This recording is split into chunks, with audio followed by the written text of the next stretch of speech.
Hello, this is Claire Sand, and in this recording, I'll be going over a presentation that will be shared at the International Association of Packaging Research Institutes in Zhuhai in China in June 2018. The title of the presentation is Nutrient Loss as a Function of Packaging, Processing, Food Waste, and it specifically focuses on tomatoes, kidney beans, and spinach. I would like to thank the Can Manufacturers Institute as well as Food Minds for focusing the research, identifying the research need, and funding this research. I did the research. I'll talk a little bit about my company in a minute, but I did the research with Zinat Boz, who's a Fulbright scholar at Agricultural and Biological Engineering Department at the University of Florida. This is a little bit about who I am, so we'll go through this quickly just so you have some context about what I do. But I've been working in the food packaging field for about 30 years or so, and I just focus on really the interaction between food packaging and food. So deteriorative reactions, shelf life, increasing shelf life, decreasing food waste, and everything in between. Also work a little bit in food processing in the context of increasing the shelf life of foods. So I work in the realm of strategic technologies, exploring the science behind why things work or why they don't work, as well as some coaching to help people who are perhaps not technically skilled to communicate better within the technology functions within their companies. And then I also help technology people communicate their ideas when they need to focus marketing efforts or report out their information to marketing. So I have a number of other affiliations besides my company. I am an adjunct professor at Michigan State and then also at Cal Poly. And the course I teach for both of those universities is called the Packaging Value Chain. And that focuses on how businesses can work better together to achieve innovation, agility, all these other wonderful things that we're trying to achieve. And I'm also the monthly columnist for packaging for Food Technology magazine. And then I work also with IUFOS.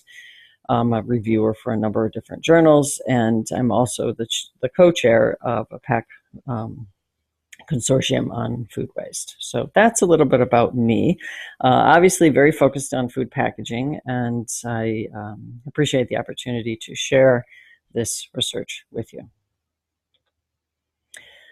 We'll be going through the research process, nutrient waste, just focusing on the three products that I mentioned earlier, and then some direction that the research suggests that we need to go in terms of food packaging and food processing research. These are the top line findings.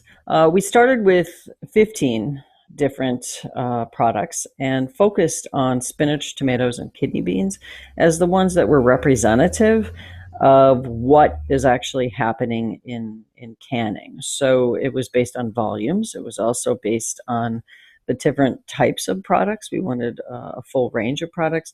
And then also, of course, from the preliminary study, which products had the most promise in terms of being a good story for canned foods, but also to really show the difference between fresh product and canned product in terms of nutrient loss. So there's a lot of interesting findings. This is just the top line.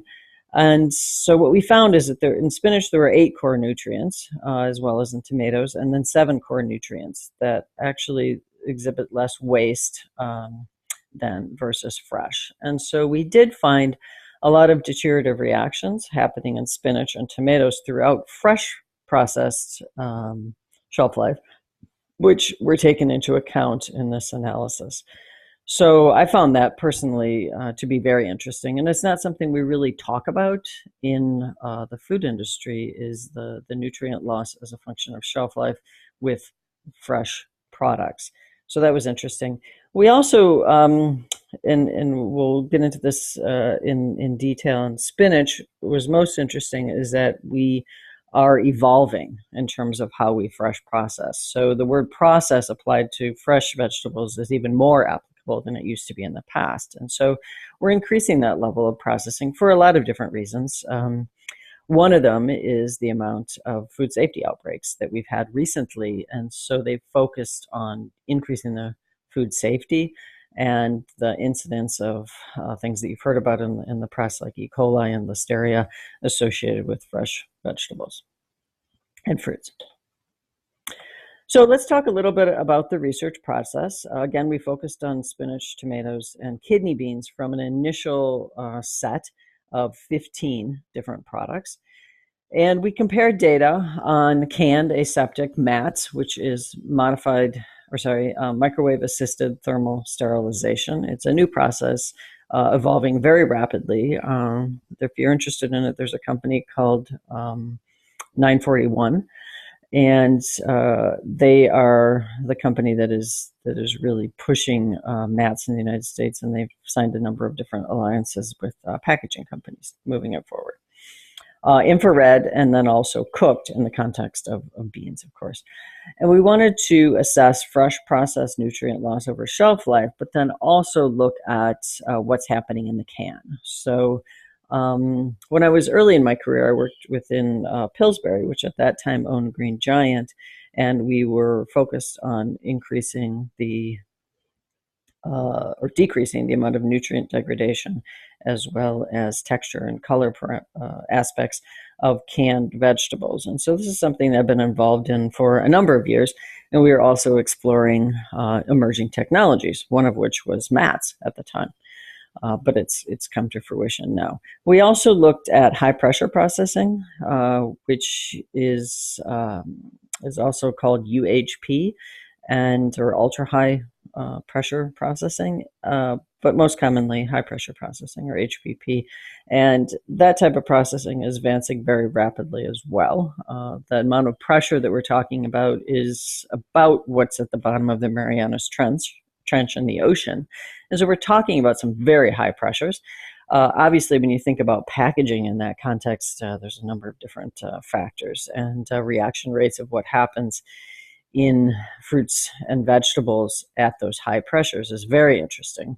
But we can basically sterilize or pasteurize, fruits and vegetables at those high pressures. And it's a real opportunity, and from a competitive standpoint, worth exploring.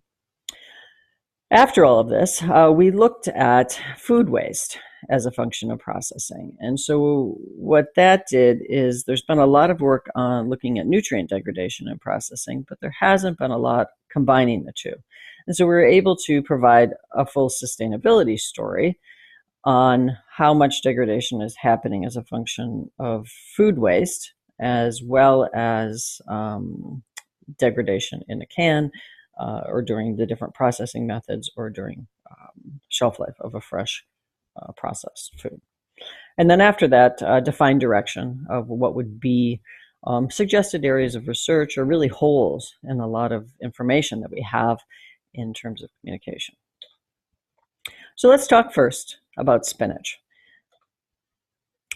Each section is divided into different areas, and so the three different areas that we really focus on in this presentation is nutrients, and then processing, and then food and nutrient loss. And so as a top line, 8 nutrients, and this is what's interesting, is they're not related to antioxidants. We'll talk a lot about antioxidants in this presentation, and we'll get into that in just a moment.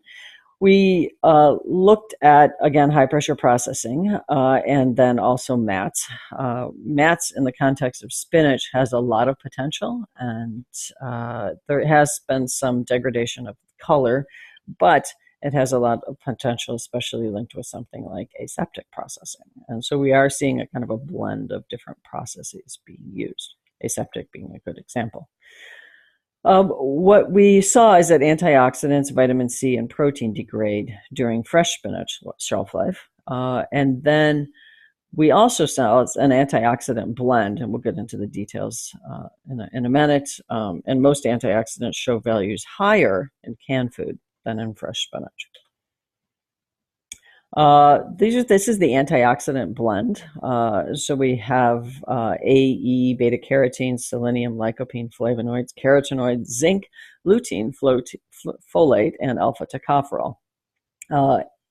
The interesting thing about lutein is you'll see that quite a bit in the trade press. The interesting thing for canning is that digestible lutein actually increases during the canning process because of the high temperatures at which the product is exposed. And so most of that, of course, doesn't come out if somebody's just sauteing spinach, fresh spinach, or especially if the spinach isn't heated at all before consumption. And so we see very high levels of digestible lutein in canned spinach versus fresh spinach. When we look at fresh processing, and this is what I was alluding to before, we have very evolving types of fresh processing. Light pulse light is one of those that is increasing very rapidly in spinach so that it remains in a type of stasis mode. And so you take away light, but you just provide enough light so that the product doesn't start anaerobic glycolysis or being able to essentially eat itself and start degrading. And so that it itself is evolving the field quite rapidly. But in the actual processing, and this would be washing solutions and things like that, we are using all of these different items here. And so the effect of these different washing solutions really hasn't been explored in terms of nutrient degradation. And so this is something that I feel would be really good research that needs to be done in terms of looking beyond what's typically studied, which is just vitamin C. But we haven't done a thorough analysis in the industry of what these ingredients do and as a function of shelf life. There's been some isolated studies, but not really a concerted effort to see nutrient degradation as a function of processing technology in terms of washing in these 6 methods.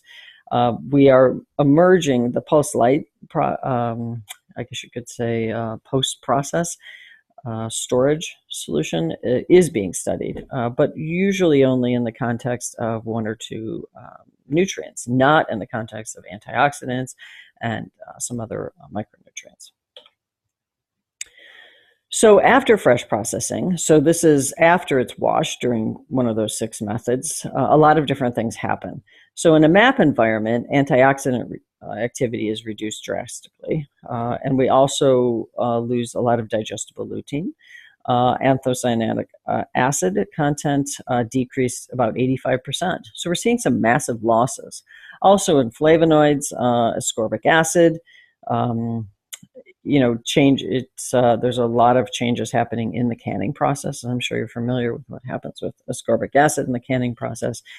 And then also protein degrades 30%, and this is with no processing during 60 days in dark storage.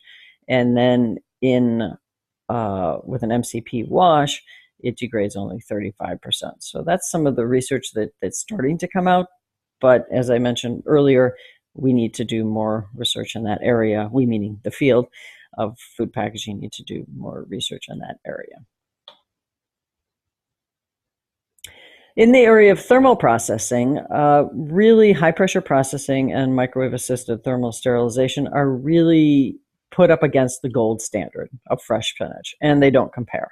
But when compared to canning, the comparison is a little bit more amenable, in that there is some color decline, but the shelf life is pretty high and very achievable. So we do see high pressure processing and MATs being compatible or comparable to canning in terms of being able to extend the product shelf life and provide a degree of food safety that's not possible with fresh processing.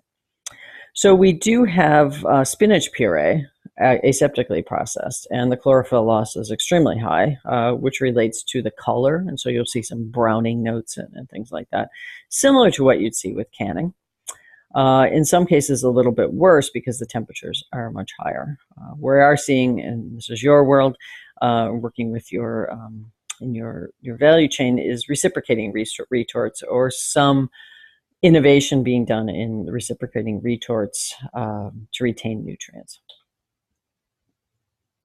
When we look at food waste, and again, so the data, the nutrient data was sliced with food waste, and we look at ripe spinach, the 52% loss, and 41% for canned spinach. Later on, when we talk about directions, we'll talk about some of the implications of that. But we have a lot of work to do in food waste, even with canning. And so there's a real opportunity there.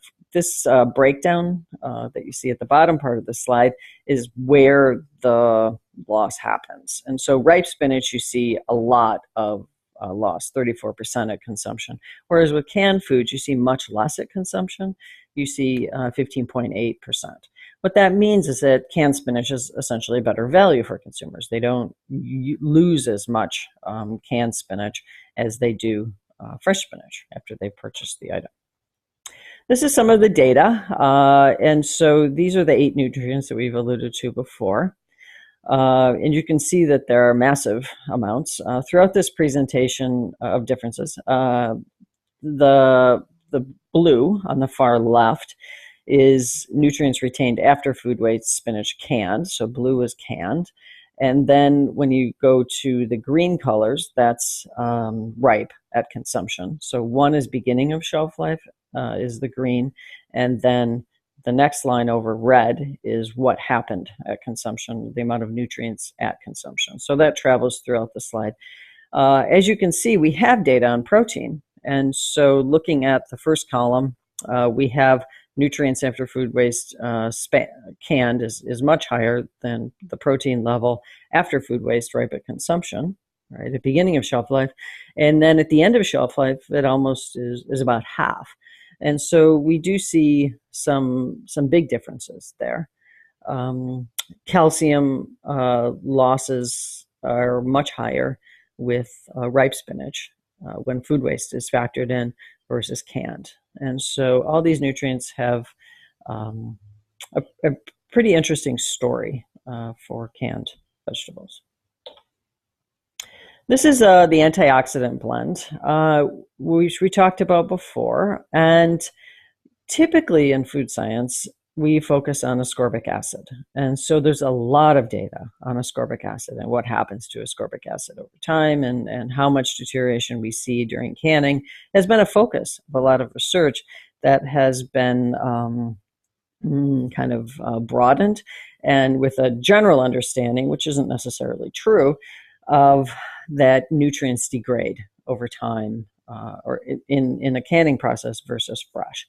And so these ingredients, these nutrients we talked about before in the previous slide, as well as these nutrients here, which are the antioxidants, really show that that isn't true. But when we just focus on ascorbic acid, the story of canned vegetables is not so favorable. That is to say, there's a lot of nutrient loss in canning when you just focus on ascorbic acid. So this slide here focuses on key antioxidants.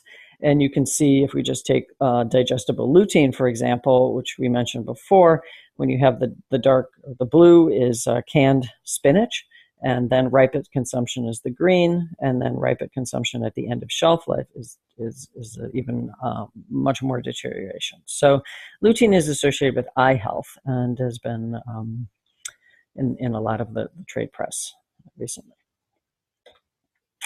Let's move on to tomatoes. So we're going to be going through the same format. So I know a lot of you are very time pressed, so we'll be going through tomatoes a little bit more quickly because we kind of set up the whole process with spinach.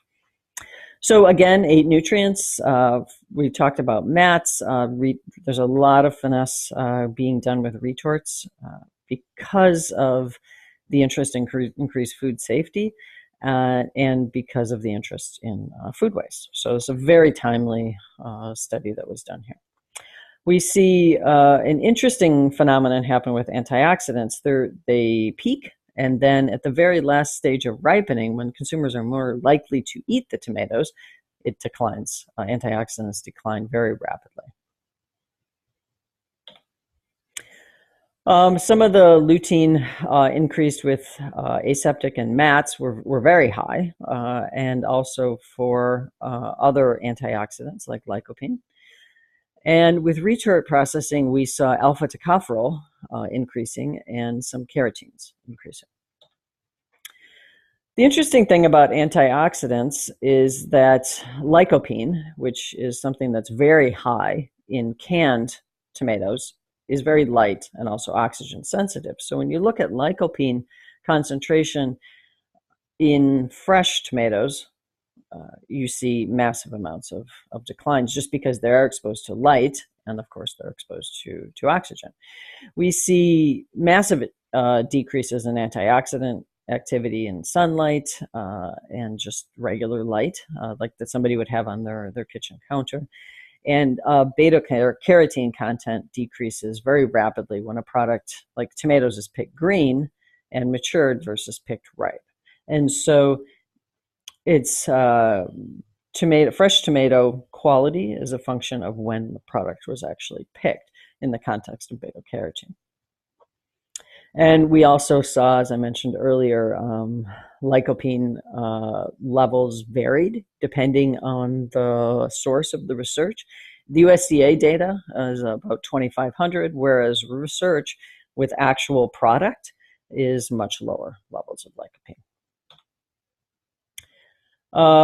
Tomatoes, some of the insights that we saw with tomatoes was that the industry consensus was that for ripe tomatoes, it was about a 54% loss with food waste, and whereas with canned tomatoes, it was 41%. And again, you see these, if you go down to the bottom two sections, with ripe tomatoes, we saw a large increase in food waste with consumption versus canned tomatoes. So fresh tomatoes are bought by the consumer, and then 31% in the consumer's house are essentially become food waste. Similar story to before. We can look at a number of different nutrients. Protein popped up again. We have some more data on tomatoes, and so the yellow lines that you see in these charts are associated with aseptic processing. When we look at something like potassium, it's an interesting story, and that's the large chart on the lower right, where we have the blue is canned tomatoes, and then we have ripe at consumption, and then cooked, which is interesting because then it's the same type of texture that we would have with canned tomatoes, and then tomatoes in an aseptic carton. And you can see that nutrients retained after food waste with crushed tomatoes and canned is a much higher level of potassium than the other options. Antioxidant blend was interesting, and we did the same type of analysis on this data as we did with the previous data, in that we used an antioxidant cocktail or blend to isolate what's happening outside the vitamin C realm, and to really look at what's happening without large factors like vitamin C and vitamin A. And so we were able to compile all the micro antioxidants into a set of information and really be able to analyze them. And so if you look at the one on the far left, which is the antioxidant cocktail, you see a very high level of nutrients retained after food waste with crushed tomatoes versus cooked, modified microwave assisted thermal sterilization. We have data for lycopene, but then also ripe at consumption, and then in an aseptic carton. So it's a very favorable story for canned tomatoes. Kidney beans, similar type of analysis with some different nuances, but here we're going to talk a little bit about digestible proteins and then also amino acids. But same story with antioxidants, though. When vitamin C is removed, canned kidney beans really have more antioxidants. And again, vitamin C analysis has been a major focus of research. So when we just focus on vitamin C, it doesn't really tell the full story of what's happening with nutrients in canned vegetables. But that has been a focus of much research over the years. When we look at digestible protein, it's interesting what happens. So we see different levels of digestible proteins, and this is some work that was done by a research institute that I cite in the references section. But there's differing methods of how we actually measure digestible protein. And we can see that the canned protein levels are pretty high compared to boiled and modified or microwave assisted thermal sterilization for Egyptian kidney beans, but they're very different very low for Canadian kidney beans. So it's a function of where the product comes from and perhaps when it's picked, the agricultural situation in the soil and things like that. So a lot of the data is coming out, but it's rather slow in coming out, discerning the differences between different types of sources of ingredients. But protein losses in canning are very similar to aseptic, which is an interesting story. And the high antioxidant levels in beans really dissipate with canning. But that is, as I mentioned earlier, 99% of that antioxidant loss is really with vitamin C, not with the micro antioxidants. When we look at food waste, it's a little more complex because we tend to not eat raw kidney beans, and so it's a little more complex, but basically about the same, raw kidney bean loss and canned kidney bean loss, about the same at consumption as well. The interesting thing about the food waste aspect of these different studies, and on the previous slide, as in the other ones which were associated with food waste, you see a number of different references which you can cross-reference. And there are a lot of different studies that are being done on food waste in a lot of different ways. But the studies on beans are very confusing because of what I just mentioned about raw beans versus cooked beans and how they're prepared and things. And so a UK study actually showed 29% loss at consumption, but other data suggested much lower losses. So the data themselves, when we look at food waste with kidney beans, are a little bit more confusing. So what we used was what you would call sort of like standardized data, because beans are not really categorized consistently with sometimes they're categorized with nuts, and sometimes they're categorized with seeds. And so we used what was more standard type of data. The interesting thing about all this is that we don't really have a definitive study about canned losses in the distribution environment. And one of the things that you're probably reflecting on, being connected with the CMI, is that, boy, those losses in canned foods are very high. How is that even possible? Well, it's the data that we have. And so part of this study was looking at the existing data. It wasn't generating new data. But that certainly would be an area of study, is to definitively measure canned food waste throughout the entire supply chain, going all the way to the consumer. So getting definitive data on that as a function of products would be really valuable information. Again, we use the information that we had. Some of it seems a bit high because just our sense of logic about how we use canned vegetables. So again, as in spinach and tomatoes, we saw 7 nutrients as opposed to 8 that are higher in canned versus cooked kidney beans, and we did compare them to cooked kidney beans. Some of the interesting things were calcium as well as magnesium. One of them that really was a major difference was proteins, as I mentioned earlier, with digestible proteins, and then also total amino acids. There's a new color in this chart, and that's for infrared processing of kidney beans. This is what's happening with amino acids and kidney beans. So all amino acids are higher, which means the levels are higher of amino acids in canned kidney beans as opposed to cooked kidney beans, and this is after food waste is factored in. And so this is a very interesting story on amino acids. And so again, we often just hear about vitamin C degradation in canned vegetables, but we don't often hear about what's happening with the deeper nutrients, such as all these amino acids. Antioxidant loss, also very true. What we mentioned before with vitamin C factoring in. So when the antioxidant vitamin C is factored in, we see on the far left here, you see nutrients after food waste canned versus fresh, the green one. Fresh actually has a much higher level, but most of that is vitamin C. And when we take the vitamin C out, we see these micro antioxidants really being retained more in canned food processing. These are the type of micro antioxidants that we've mentioned before that are popping up in the literature and being connected to a lot of aspects of health. So with that, some of the direction involves exploring where we are now in terms of packaging formats. But then it also looks at what type of information that we need to have. So in terms of general research direction, what we need to do is understand where we are now.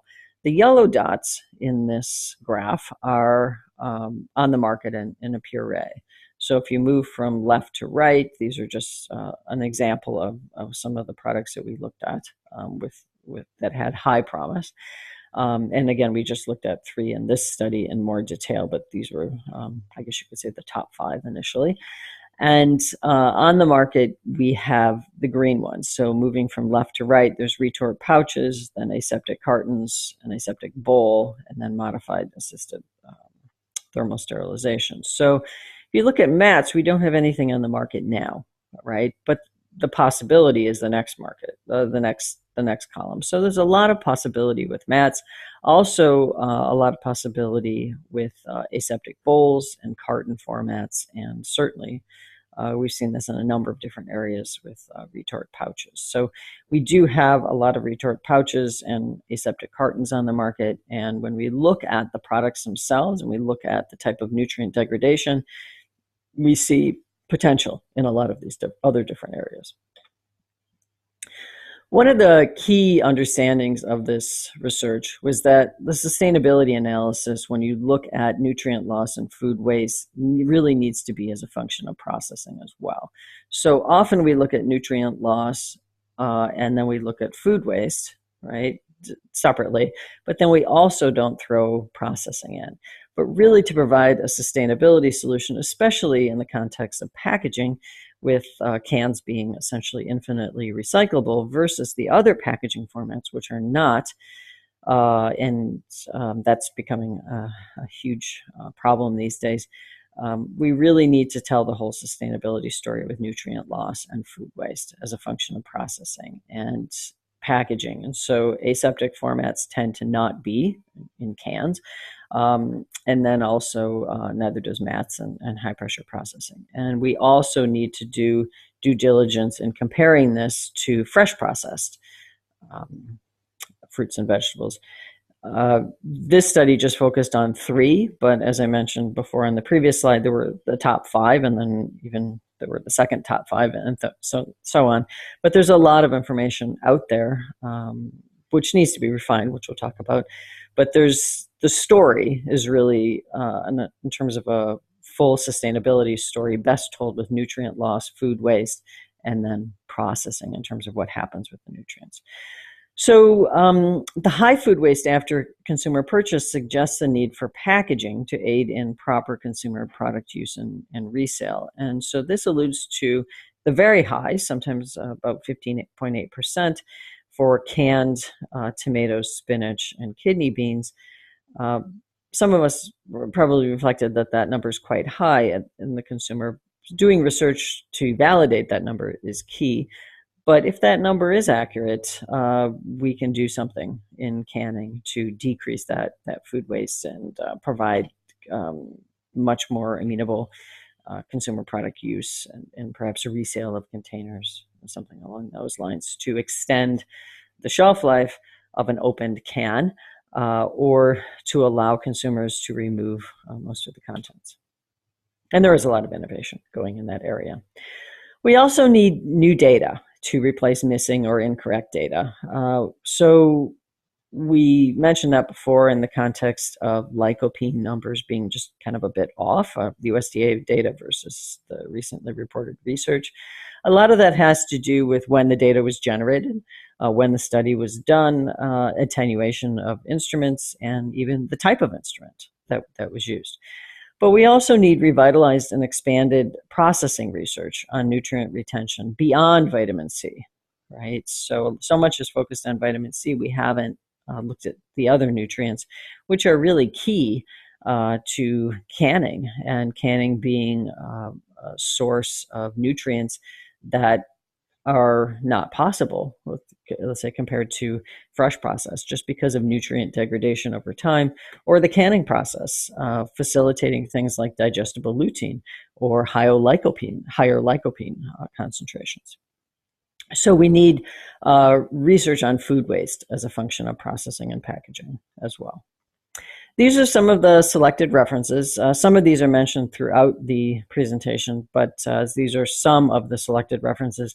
The Can Manufacturers Institute retains the entire database of files with PDFs and things like that. If you'd like to reach out to them, they can give you files by product category, which might be of interest to you. Thank you for your time, and please reach out if you have any questions.